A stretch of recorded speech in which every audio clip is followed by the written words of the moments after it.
Welcome to my channel जिंदगी mix. आज हमने सोचा क्यों ना बनाए नारियल की चटनी। तो आज हम बनाएंगे साउथ इंडियन नारियल की चटनी।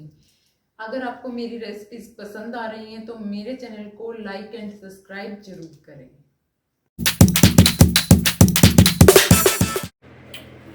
साउथ इंडियन नारियल की चटनी बनाने के लिए हमें चाहिए आधी कटोरी कच्चा नारियल, रोस्टेड चना दाल, कड़ी पत्ता फॉर तड़का, 2 हरी मिर्च, अदरक का टुकड़ा, तड़के के में डालने के लिए हींग, स्वादानुसार नमक। इन सबको हम क्या करेंगे, ब्लेंडिंग जार में डाल देंगे।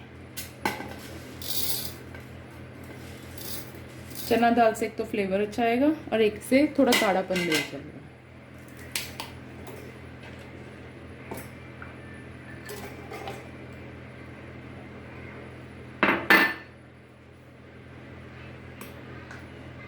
इसे ब्लेंड कर लेंगे। ये हमारा पीसने के बाद रेडी हो गया है।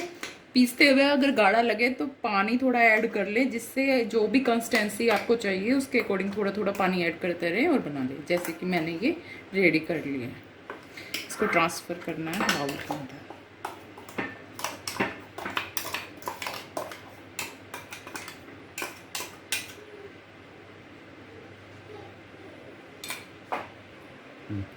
तड़के के लिए हम डालेंगे पैन के अंदर थोड़ा सा तेल।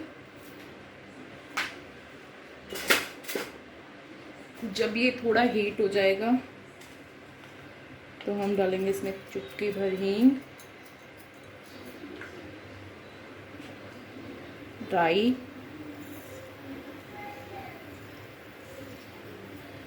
लाल मिर्च और ये कड़ी पत्ता।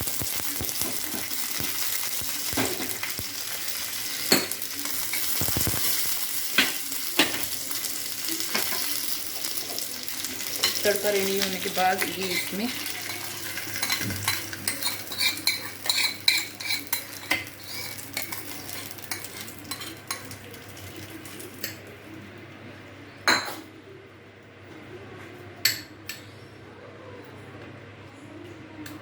मिक्स करें।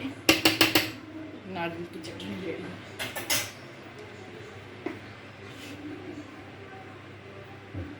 आप इसे सर्व करें इडली के साथ, डोसा के साथ। ये आपकी साउथ इंडियन नारियल की चटनी रेडी है। आप इसे स्टोर भी कर सकते हैं फ्रिज में।